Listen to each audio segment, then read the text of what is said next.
The opinions expressed by the host and guests on Where Did the Road Go are their own and do not represent those of WVBR or its management. Our aim is to explore the fringe, lost civilizations, alternative science, the paranormal, and much more. Join us on the web at wheredidtheroadgo.com, where you can send us questions for our live or future guests via email or the live chat room. And remember to subscribe to us on iTunes. And now welcome to this week's edition of Where Did the Road Go? So tonight on Where Did the Road Go, we have Julia Assante, and we're going to be talking about all matters regarding life after death and life and death in general. Welcome to the show, Julia. Welcome. Thank you. It's a wonderful welcome to get. And want to give people a little bit of your history and then how you got into this field of research? I was born into it. I was born into deep mourning. I didn't realize that at the time, just before my grandfather died, just after my birth, he was channeling. I had no idea until years later when I was cleaning out my mother's effects after she died. I had a very troubled childhood, which is one reason, as I explain in my book, one reason why I maintained a lot of psychic skills that people allow to atrophy. And in my early 20s, I started working as a professional psychic. And soon after that, I started working with dead people because of someone who died and died in denial and in rage. And it took me 3 days for her to get her to accept that she had indeed passed. There was nothing she could do to return. She wouldn't be able to help her children if she reincarnated right away. And that became a source of fascination for me. And I've also had tons of deaths in my life. Okay. Yeah, you had a pretty large amount of deaths in your life from the sound of it. Yeah. And do you think that was something that almost like the universe pushing you down this road? What pushed me down this road more than anything was the intolerable levels of grief that I carried. Fear for the deaths of animals, the deaths of mostly animals, the things that were babies. And this had to do with my mother, which I picked up in prenatal and early infancy experiences. She lost the son, her baby son, just before she conceived me. And that depth of mourning, and then her father. And these were the two things she most loved. And then that put me in a situation of absorbing enormous amounts of mourning that actually was lifelong for my mother. And I was oversensitive to it. I hated the whole system of coming into this reality and eating things that were living and then dying and the cycle of it all. I hated it. I thought this was an outrage, a terrible, terrible plan.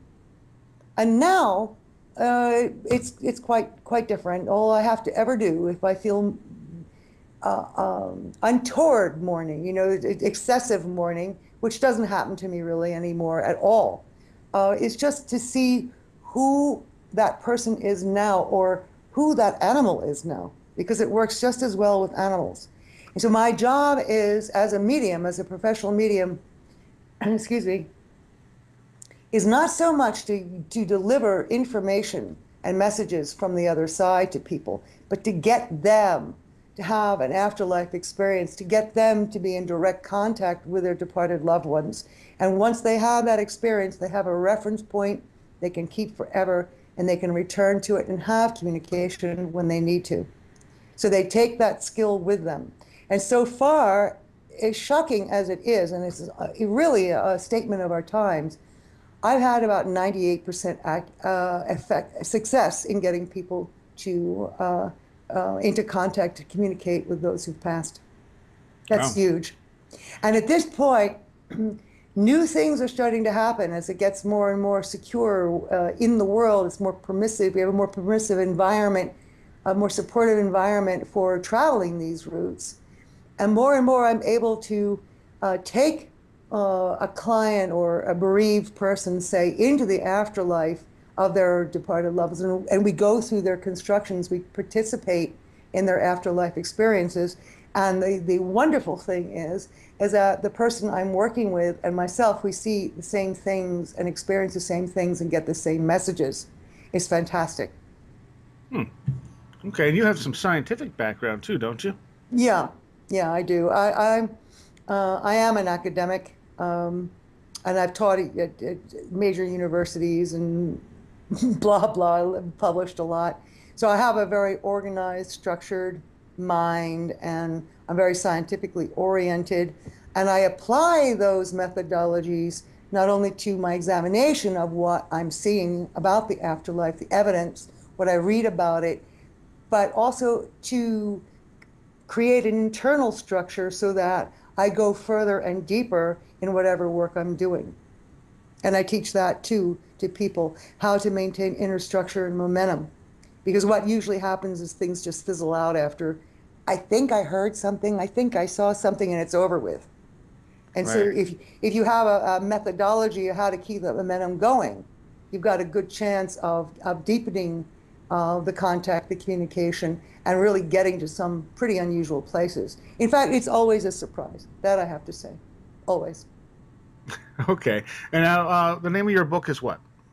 The Last Frontier, Exploring the Afterlife and Transforming Our Fear of Death. That And last part is important. The fear of death really has our society captive. okay, and when was this published?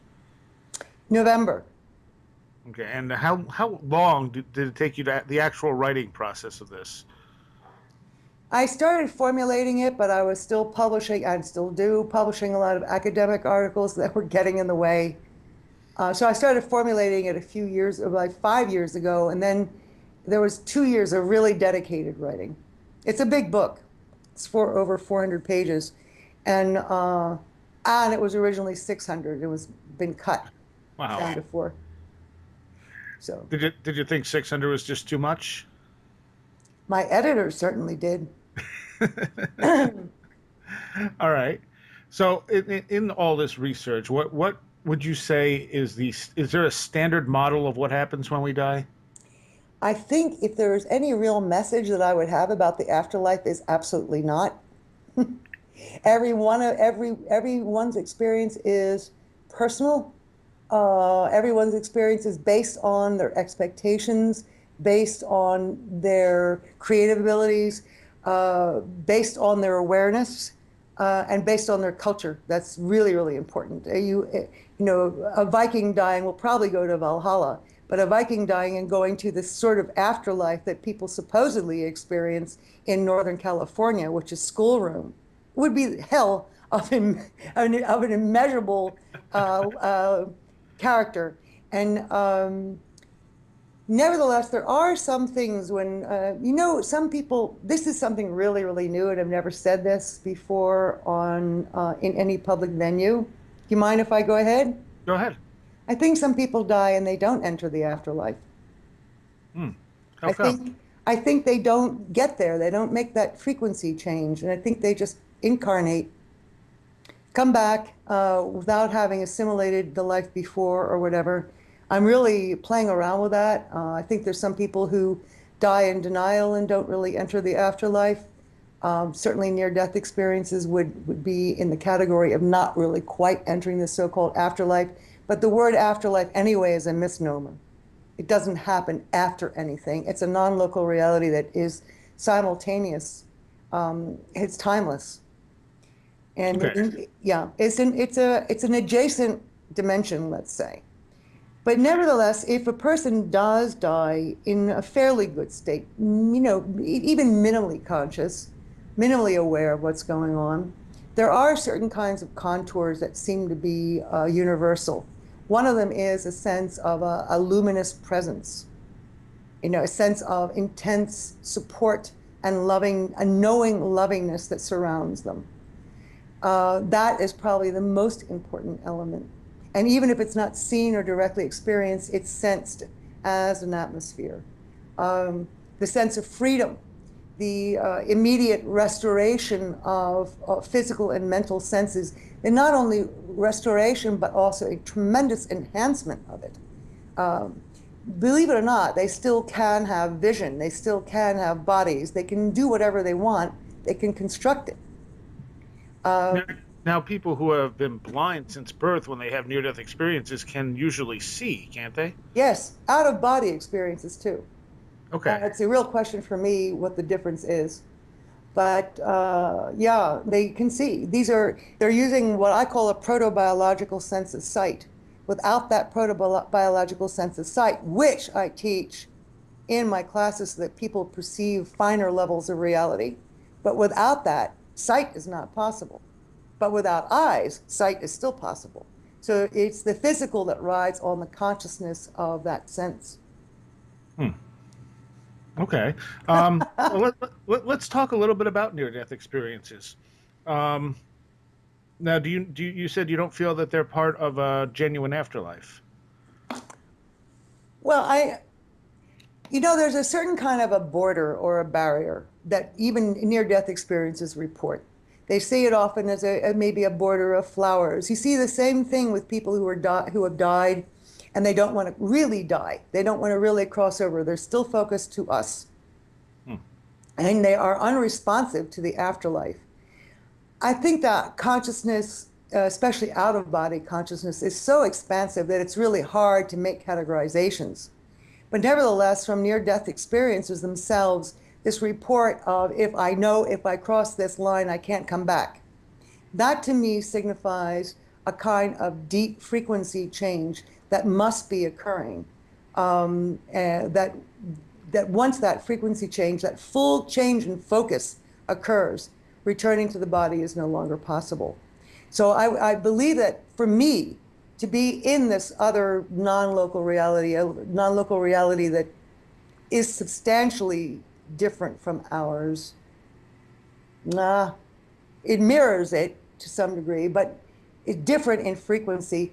There has to be this full change in focus, and I'm not sure that near-death experiences do that, and I'm not sure even all the dead do that. This is a very new idea for me, and I will be stoned to death by near-death experience people for saying it. But what we're doing, this is the point. We are creating a binary, we're creating a dualism between life and death. So near-death experiences have to be dead, therefore they have to be in the afterlife. But this is a binary that's just in our heads. There isn't really a strong division between life and death. There's very little difference between us and the dead. We are not matter. We are energy forms. If I take all the matter out of you, take all the space out of the atoms in your body, you're reduced to an extremely tiny microscopic dot. There's nothing of you there.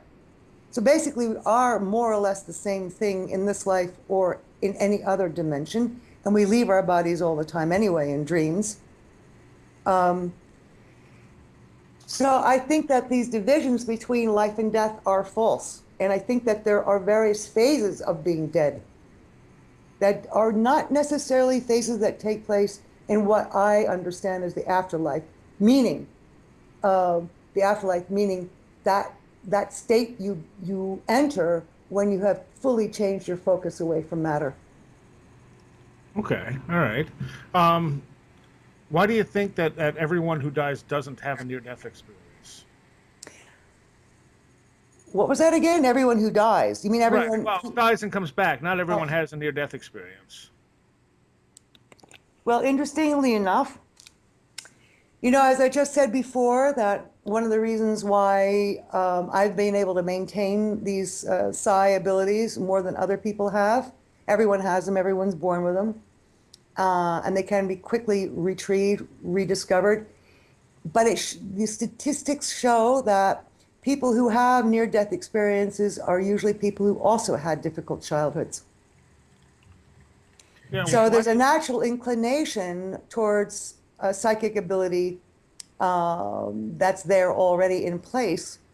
And I think that has a great deal to do with it. It has a great deal to do with your environment. Okay, why do you think it is that traumatic childhoods make you more sensitive to this? Well, you have to be telepathic to know what your parents are thinking. You have to learn how to be invisible. And you do an awful lot of praying to other dimensions for help. So for me, that was Cinderella's fairy godmother. and angels and God and everything else. But so these skills stay fairly sharp as defense, sadly. You're seeing more and more of this in situations of the younger generations now because they're brought up with these abilities in the media, as exaggerated as they are. They're being faced with it day after day, and a great deal of it is also coming from our constant absorption of very subtle electrical impulses, such as the ones you and I are receiving now as we Skype. The invention of the telephone was a big breakthrough. Technology is really the training ground, and these kids who grow up with technology, who grow up with collapsed cyberspace, who grow up with the idea of that all of these dimensions are come through my computer, are not contained in it, but come through my computer, are really analogies of the brain and consciousness, and all the dimensions that are there available. As they say, you're only one page away from where you want to be on the internet. Chat rooms are very much like after-death communication. So all of these analogies are there. The technology is there. The media and social support, certainly in America, not so much in Europe, is there, are there, and the permissiveness of parents. And so when you add all of that up, you're getting generations now whose psychic abilities far exceed people of my generation. I should probably tell you what my generation is, right? Sure. Well, let's just say I was, oh dear, I hate saying my age. Yeah, all right, I was born in 1950. Okay. That was hard. It shouldn't be. I know. One of the things I found interesting years ago with Kenneth Ring's work, where he showed the similarities between people who had near-death experiences and UFO abductions. Yeah. And do you think there's some crossover reality there, like the out-of-body state that near-death experiencers experience, and what's going on when people encounter UFO or other? Right. To me, they're all under the category of out-of-body experiences. Ultimate death, permanent death, is the ultimate out-of-body experience, right? Okay. It goes on and on out of body.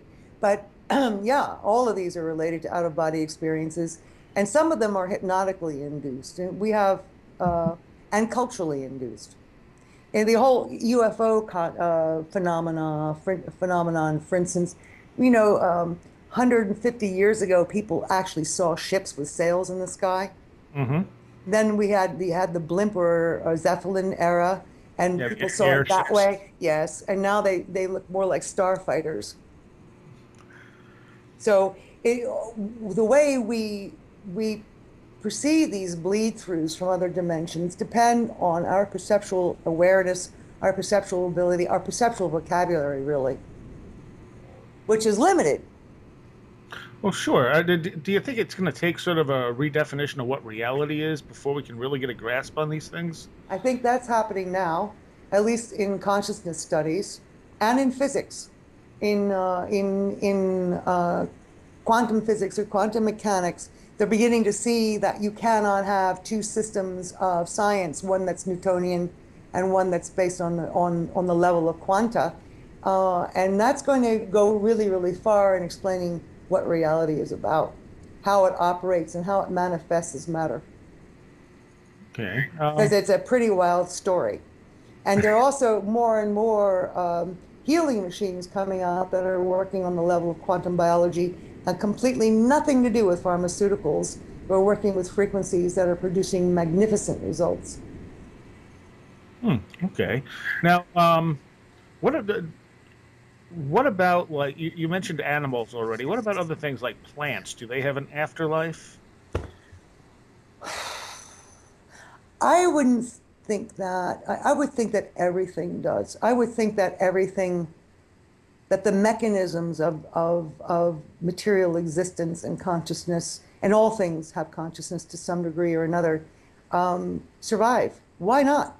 We're not talking about a finite space, right? We're not talking about a finite amount of time. This is limitless, and it's infinite, and it continues to grow in its infinity by enfolding. So why not? I think people have a hard time just getting their minds around the concept of infinity. Yeah. And that's part of the problem. We as humans, I think, have to limit everything. Like when we look at the universe, we need to have a beginning and an end. We can't just accept it's always been here. Right. Now, And see, that's where I was really lucky. At the age of 7, I had what I call an infinity moment. I was actually taken up out of my body in like a spiral and got what infinity was. And I wept and wept. It was so beautiful. And that moment has been a baseline for me all of my life. can you go into more detail about that? I was hugging a maple tree. I was 7, a lonely kid, lonely and pretty troubled. I was hugging a maple tree, and I looked up. It wasn't the last time either I had such an experience. I looked up into the leaves. The tree was huge, and I started to see these spirals happening. And it's as though I ascended into the spirals and understood everything. I understood what infinity meant. It's one of these, what you call direct knowing experiences. There are really no words attached to it. It's just an immediate understanding, very similar to the sorts of things that the better near-death experiences report. There are many near-death experiences, of course, that are very frightening or void or hellish. So, but the better ones often have these experiences of timelessness and infinity. Yeah. But I was not sick. I was just troubled. But you did have a near-death experience at one point, didn't you? Yes, I did. And this is so embarrassing. My editor thought it was so boring she cut it out of the book. Yes, I did. It happened at 16. I was lying near death for a very long time and eventually went into a coma. And this light was there and this warmth. And I felt that I wanted to just stay there for eternity. And I remember trying to make the decision of whether I wanted to stay there for eternity and just feel that or go back to my life. I don't think there are really choices in these things either. Near-death experiences report having a choice of whether to go back or not. I think that also is a modern idea, something people need to believe. Even if you look at near-death experiences that are documented from 1970s, there's no choice. Cross-culturally, in India, for instance, no choice whatsoever. Some bureaucrat from the other side says, "Oh, I'm very sorry, you have made a mistake with your name, you must go back." That's it. No choice, nothing, just go back. So these are all culturally influenced. That's what I'm trying to say, and influenced by your own sense of empowerment, with the idea that you have a choice. That choice is already made before you have this experience. Okay. In other words, I've never talked to, and I've talked to, I don't know how many thousands of dead people at this point. Not one of them has ever reported to me seeing the being of light. And they don't usually have life reviews, these, sped up simultaneous time life reviews, because they've got all eternity to do that. And the choice is already made. They're already going to stay dead. So there are substantial differences, yeah. So now, how would you define a medium? I would say, well, there's more than one type of medium, but just loosely, mediums are psychics who work exclusively with the dead.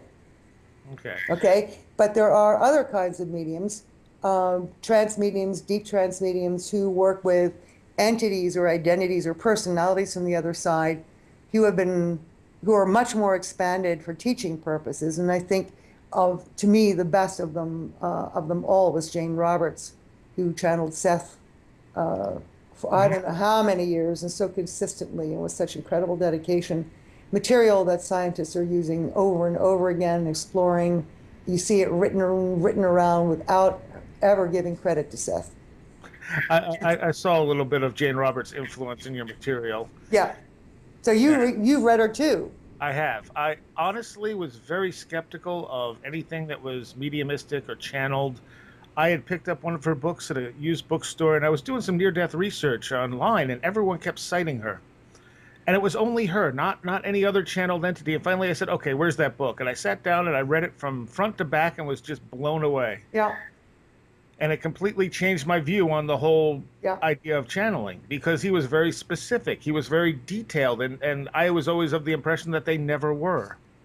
Oh, I don't know if you realize there are 20 some books that got published at the death of her husband, called The Early Years. And in these, where he's really just starting the basics of how we create, how we manifest physical reality, they're stunning.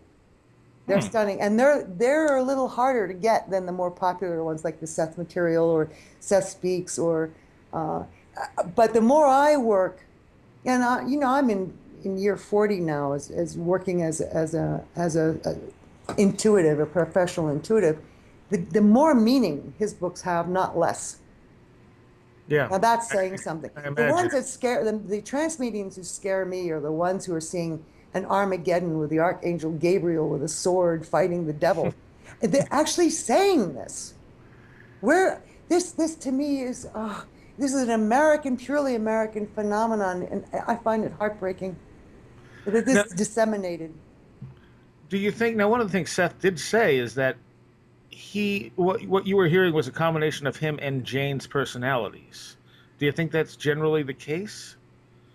Well, considering that they are from the sort of the same, what you might call the soul group, but he worked really hard to separate that he insisted over and over again that he was not just a figment of her psyche, because that preoccupied her, that bothered her constantly.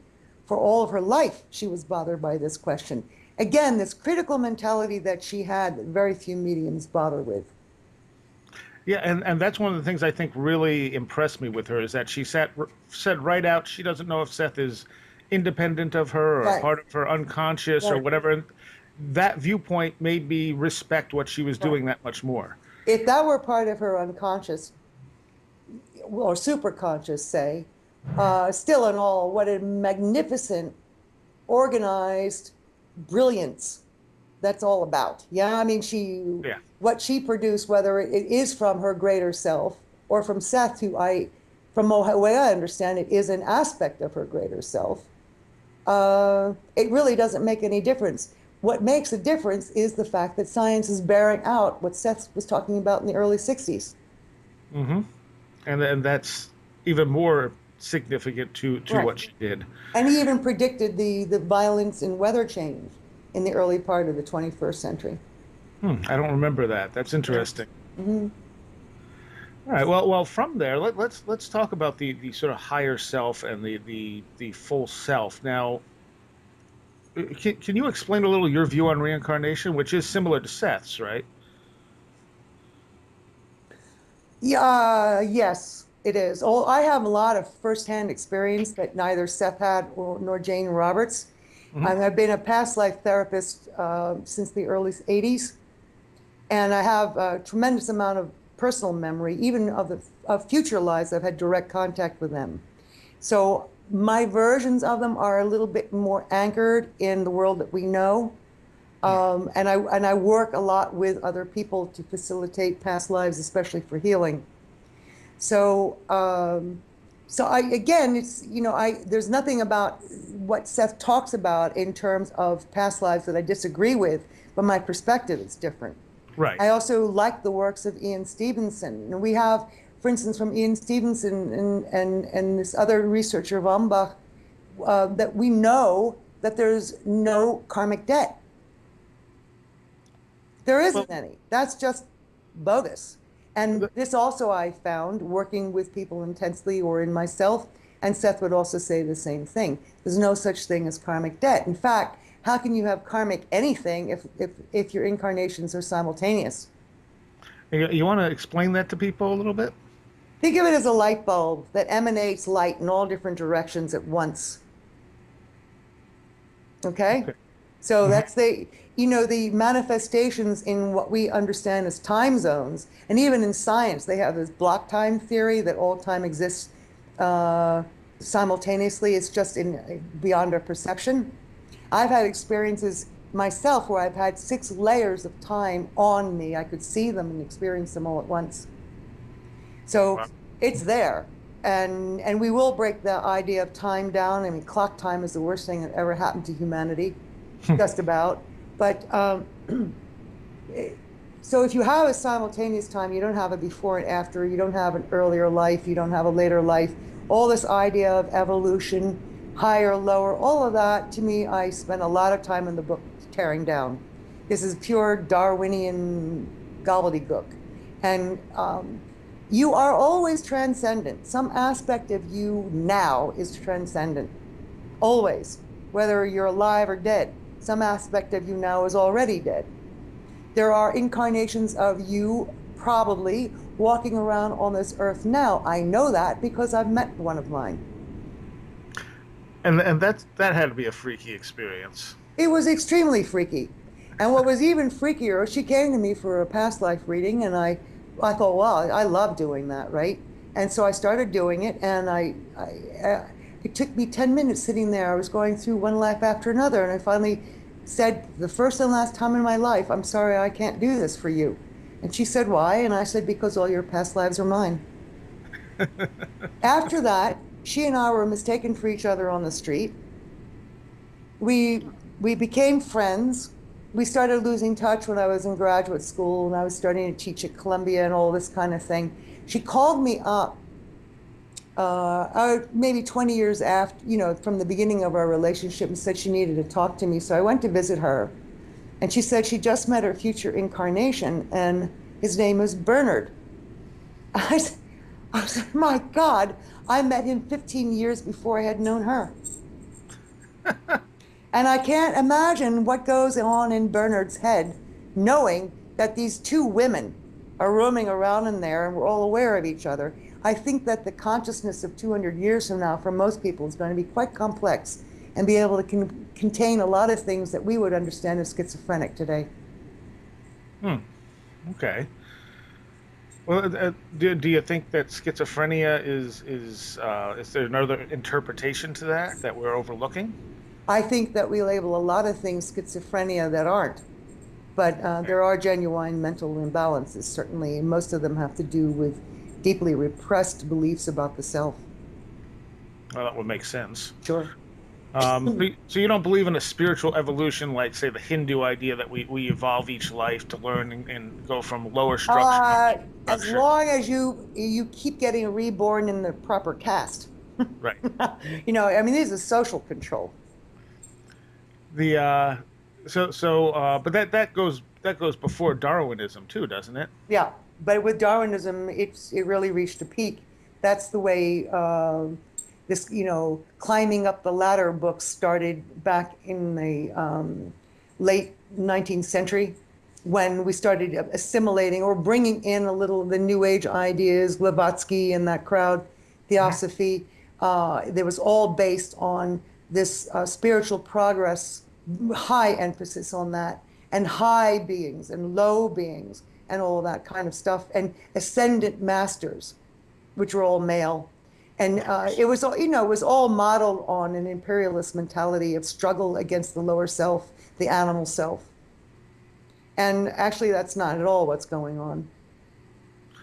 All right, well, we got to take a quick break. We'll be back in a minute with Julia. And say your last name for everyone. Assante.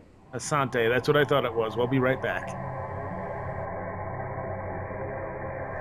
The opinions expressed by the host and guests on Where Did the Road Go are their own and do not represent those of WVBR or its management.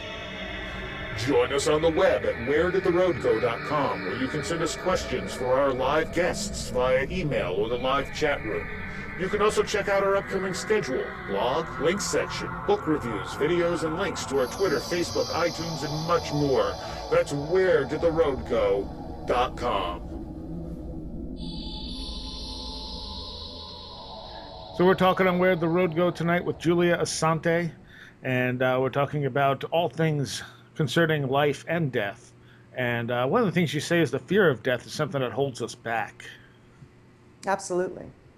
And it saturates our lives. Do you think that sometimes it can be helpful, though?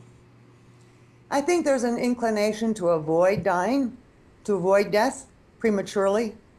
Absolutely. I mean, nobody, says, "Oh, it looks really be fun to walk in front of the car." Well, but when you look, But we're in a state, especially in America, again, I hate to say it, where we're afraid of the car before we're even on the street.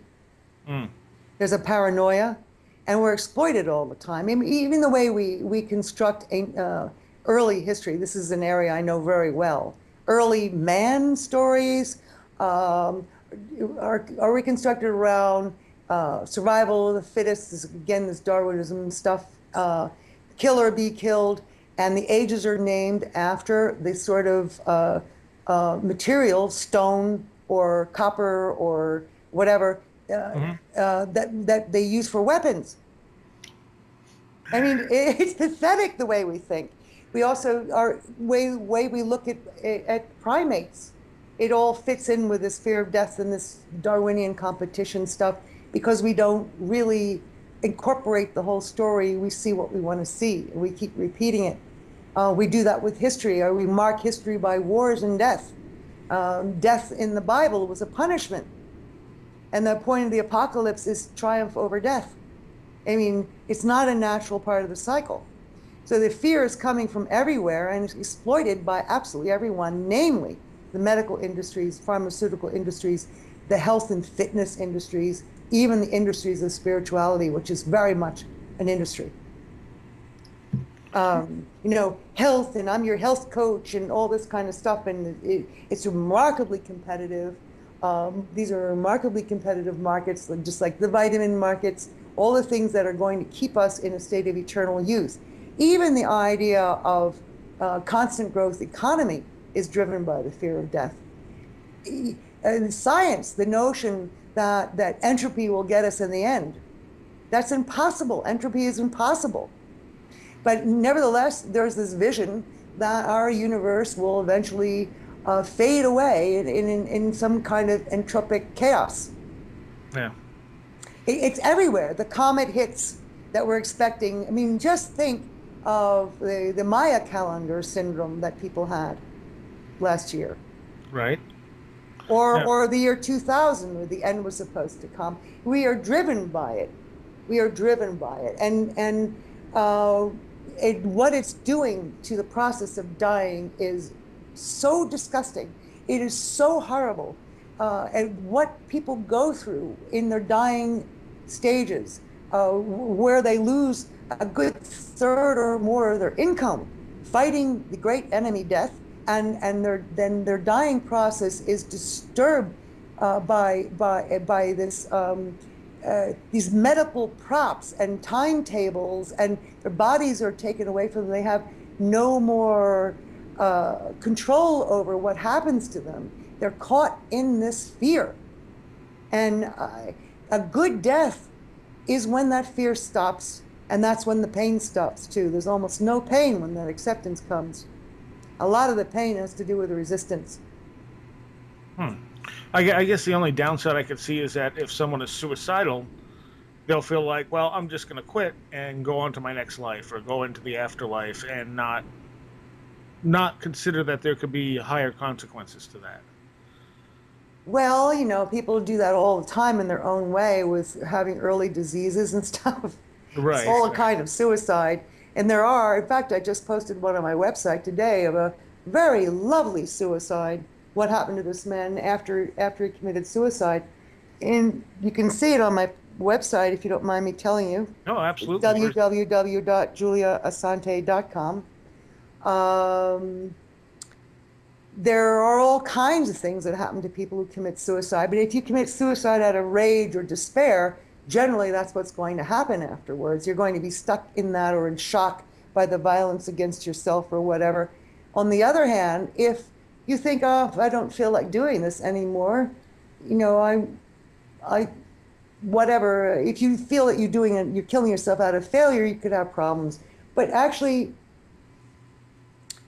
it depends on your state of mind, whether it's suicide state of mind, whether it's drug overdose state of mind, or whether it's state of mind at the age of 102 with cancer. Well, true. All right. What about people who have visions of heaven and hell? Do you think that's just cultural? Absolutely.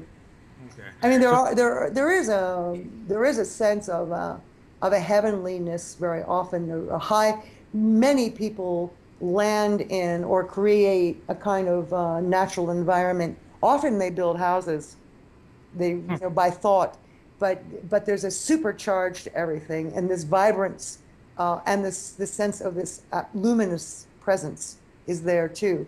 And their full restoration and their possibly advanced awareness and perceptual abilities, extraordinary.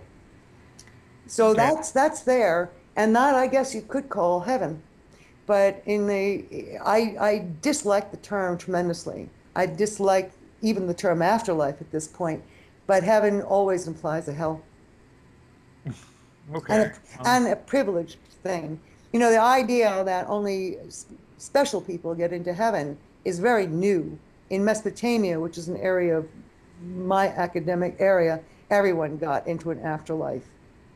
There were no divisions. There was no heaven, no hell. Everyone had eternity. That was not true in Egypt, but it is true in most traditional societies where you just slip from this world into another one, and no one is left out of it. And Mesopotamia still had that. Progressively, we got more stringent with who could get in and who couldn't, and how much you had to pay, especially for mortuary rites, getting embalmed, getting mummified, that sort of thing. In Judaism, the afterlife was just thrown out. In early Judaism, they had a tradition very similar to Mesopotamia of Sheol, and then Sheol sort of disappears. The whole idea of death and the afterlife in the Bible is extraordinarily problematic. It was regarded as going to sleep, but the official stance in Judaism was that you do not survive after death. Hmm. Hmm. I had a rabbi on a couple months ago who was actually talking about the original text, and some of the Kabbalistic texts talk about reincarnation. Well, Kabbalah is medieval. It has nothing to do with ancient Judaism. And Okay. Christianity does not stem, and Islam does not stem from that. It stems from this more antique uh, religion. Okay. All right. What about ghosts? What are people seeing when we experience ghosts? Well, fragment personalities is not the whole personality. It's an aspect of it that's been thrown off. Usually obsessive compulsive aspect, which is the reason why you see them repeating actions and being in the same places. Dead people are never in the same place. They're only where you are, because that's why they're there at all. Hmm. And ghosts never come to you. They don't even want your attention. But as thought is really all there is, ghosts can be extraordinarily developed. And I treat them when I work with ghosts, and I adore working with ghosts. And I've had ghosts that have lifted beds with people in them. I mean, really powerful ones. They're fascinating. I treat them as human. I treat them on that level of development, and to try to liberate what has kept them from developing this obsessive compulsive behavior, and try to, what I actually do. Why I'm revealing a lot with you. What is it about you? I run them through myself, through my own body, and I get the whole story, and I act out all of their emotions, and they're liberated. We Hmm. become one. Wow. Okay. Um, uh, Deathbed visitations. When people are dying and they see loved ones at the bed, this is start of transition, would you say? Yeah, some of these so-called deathbed visions can happen a year before, 3 months before.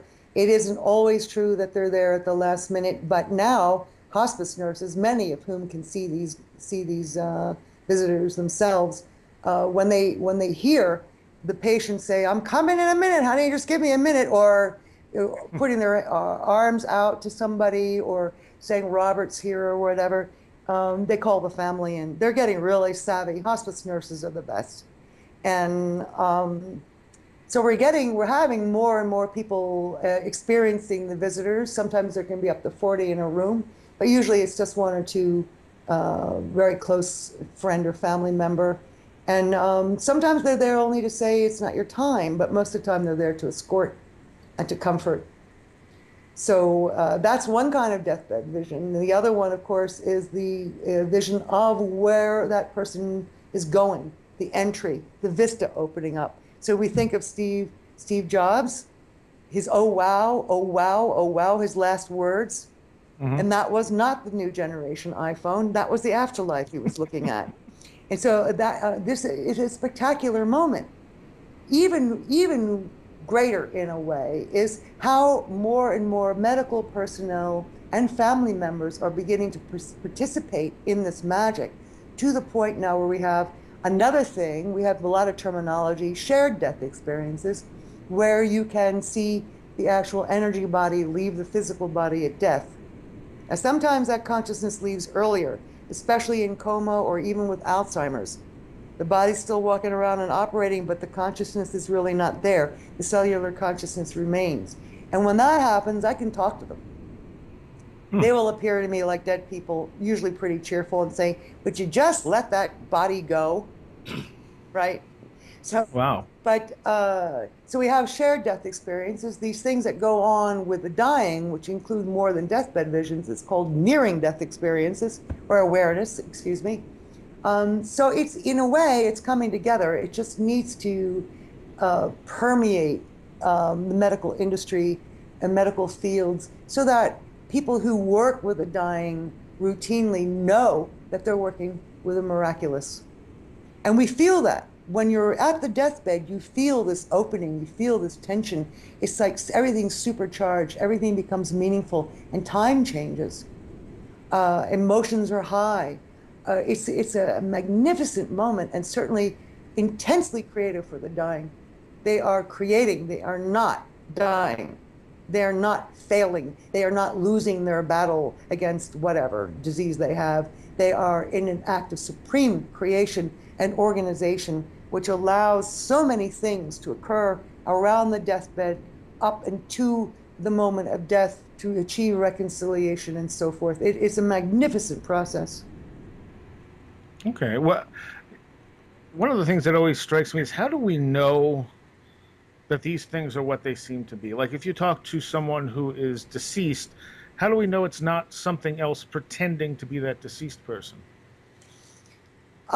First of all, it's like, how do you know when you're meeting your close friend for coffee that it's really your close friend? It's a little like that. You know, once you get you make that contact and you have attention with a dead person, you need to establish attention, yeah? And once that happens, there's an immediate hit, and very often, almost all the time now, in part of my training for people is to pay very close attention to your skin. You'll get a sense of a tingling all over your body, and that's the electrical energy of that presence. Okay? So, are they disguised? Oh, why? Who's trying to do this? What kind of a trick's going on there? Certainly when people die, occasionally someone will step in and in disguise or whatever, maybe pretend it's an archangel or some kind of spiritual figure or whatever, to help the person transit better, or to create a catharsis that'll allow release so that they can transit. And that's also true sometimes of after death communication. People do sometimes see spiritual figures, and they do sometimes see historical figures, and there's usually a reason for that, but I would not make any generalizations why. Okay, all right. What about people who say that all of this stuff is just wishful thinking, that we just need to have some idea that we don't die when we really do? Well, my example is always this one. There's a woman at home, and her teenage daughter's out having fun, and suddenly this woman sees her dead father with her daughter, and they show up, and their father says, "Don't worry, honey, I have her. She's fine." And about 10 minutes later, the police come to tell her that her daughter just died in a fatal car accident. Is that wishful thinking? Well, works for me. You have a daughter you don't like. No. I'm saying it works for me to knock out the wishful thinking idea. Oh, okay. I But see what you mean. but I think there are people that will keep pushing it and say, well, it was just a coincidence. Oh, She thought come she on. saw something, and Right. What are the coincidences? What are the possibilities, the statistical possibilities that she has this experience before she knows her daughter is dead? This happens a lot, and warnings too. There are even incidences and I write about a number of these things in the book, where a person is frozen in a driving a car and becomes paralyzed with fear because she's standing on the train. Her car's on the train tracks where the train is coming, and she can't move. She's in absolute terror, and she hears this her dead friend scream at her, "Move, move!" and she still can't move. And suddenly and she knows who it is, Jacob. I don't remember the name exactly. She feels his foot on her foot on the accelerator, pressing down the accelerator. The car shoots across. Now the guy who was there, who helped her do this, who woke her up and accelerated that car. And we have this kind of phenomena with technology and cars and stuff being turned on when no one's near it, the car's locked. But anyway, getting back to this, is a person who died exactly in that situation, hit in his car by a train. Now, the next day, her foot was black and blue. Is that wishful thinking? Nice. All right, I do have a listener question from a big fan of yours, Jack out in Vegas. He has kind of a complicated couple of questions here for you. Are you ready? Complicated? Well, Okay, I'll try it. David Baum in his works discuss the implicate order of reality. He postulates that relatively autonomous structures are not to be understood as something independent, but rather a product of flowing movement, and will thus dissolve back into this undivided wholeness. So his first question is the soul an autonomous structure?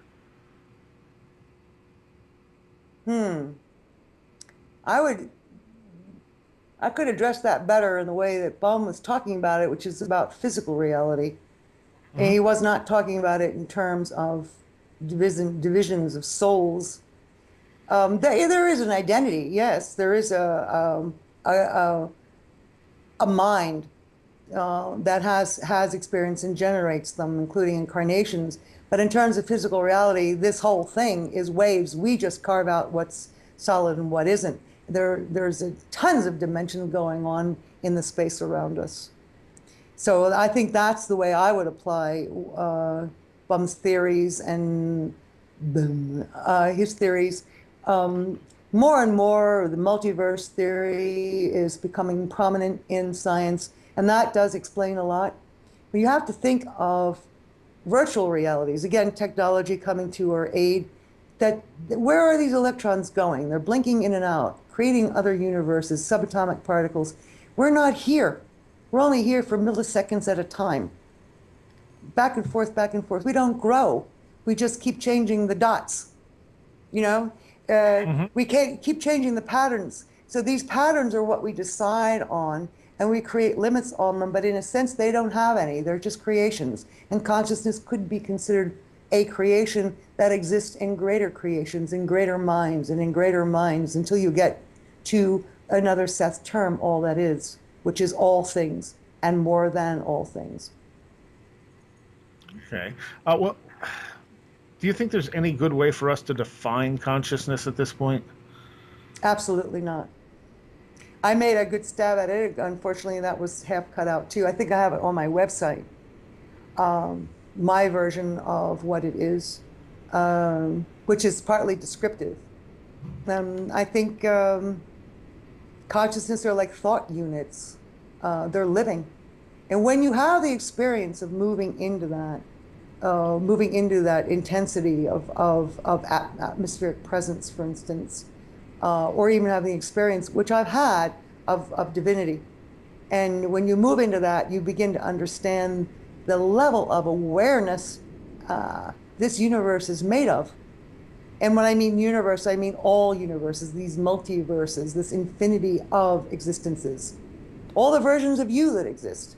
And this loving awareness is the tissue out of which we are created. So that's the tissue that connects us all, that permeates us all, and out of which we create further. In that way, we are made in God's image. Okay. Well, do you think that when we go to this other world, when we go to the afterlife, that we lose some part of what makes us ourselves, our identity here? No, no part of you dies. You have different emphases. You're certainly liberated from a lot of the elimination of fear is so enormous. That's one thing. Not just the fear of you don't have to pay rent or tax anymore, but the fear of death is eliminated, and that right away brings you to your authentic immortal self. But no part of you dies. It's just a matter of your focus, your creation, your self-fulfillment, where you want to go next, and how you are expanding at that moment. The ego even survives, absolutely, but it grows. Okay. I would think the focus would be a little different. Yeah, it is.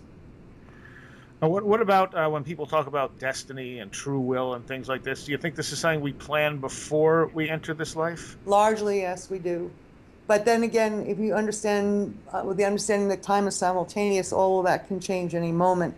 Future and the past are all probabilities. Only the moment is the one that's happening. But in that moment contains all those probabilities of which future direction. You think you have a certain kind of future, but you can change it, or it's in another dimension, in another version of you. So all these things, I think what I'm trying to convey is the mind-boggling immensity of it all, the complexity of it all, how elastic consciousness is, how vastly it creates. And we are that. We are these creators. Okay, now when you speak to people who have passed on, does everyone stick around to be talked to, or is it some people do, some people don't? Only rarely have people been unwilling. Nevertheless, through telepathy, I can find out why. And sometimes it's absolutely heartbreaking to the person who's trying to reach him or her. But there's usually a good reason, and usually also someone will step in and say, I'm here. And that person will not expecting, this other arrival, and will suddenly open up and start crying. And, people start crying and shaking. There's a tremendous amount of fear and repression that is released. Are released. No, a tremendous amount that is released with after-death communication. It's tremendously healing. In fact, there's a therapy around it now, induced after-death communication therapy, started by a man named Alan Botkin, who discovered it. And it's becoming quite popular. It's even in Europe. Botkin's in Chicago, and he has a website. You can find a therapist near you, and they will use certain techniques for you to have after-death communication with a specific someone. And we know now that after-death communication can instantaneously clear 30, 40 years of consistent post-traumatic stress disorder, intrusive memories, nightmares, sweats, suicide, longing, depressions. It can get cleared up in 1 or 2 sessions. And that's the power of meeting people on the other side and how brilliant it can be. They're the best bereavement counselors. They're fantastic healers, and they know what life is about. So ultimately, they're the ones who can tell us how to live. How have your views of life and death changed over the years through studying this stuff? I think as a child, I always had the instinct for it. So it was really more a matter of filling in the picture. I always had this. I had two. I was brought up, my father was Catholic, my mother was not, but I was brought up in Catholic, and I, was paying indulgence money. This shows you again how old I am, to get my grandmother out of purgatory. So I had that whole thing. I knew about Dante. We had a volume of Dante in Italian in our library, and I used to look at that. And of course, the hell scenes are much more compelling than the static heavenly ones. So there was a part of me that believed that, but that was more intellectual. The other part of me really did know that it was this sort of joyous, exalted place. For me at that time, it was more about nature. with lots of little squirrels that you could cuddle. As when I did my only hypnosis session in my early 20s, this I don't know what was in this guy's head. He'd never met me before. The first thing he told me to do was to go into my death in this life. And I shot out of my body in a cosmic ride. It was absolutely euphoric. And he was scared to death that I wasn't coming back. So I think that's probably more what I'm going to be doing in my death now. And I know when I'm dying, I know more or less the circumstances, and I'm pretty sure I know how it's going to look afterwards. Although now, at my age, old friends and family members have become even more meaningful as they do when you're in your early 20s. So I think maybe I might forego the cosmic ride to say hello to some people first. I don't know. All right. Tell everyone your website again. www.juliaassante.com. You want to spell that? Julia is Julia. Assante is A-S as in Sam, SANTE.com. Okay. And the book again? The Last Frontier, Exploring the Afterlife and Transforming Our Fear of Death. And it's on Amazon. Is it also on your website? It's on everything. It's on almost all online things. It's in bookstores. No problem getting it. It's like any other book. All right. Well, I thank you very much for the fascinating discussion and all the work you've done on this. Thank you. Great pleasure.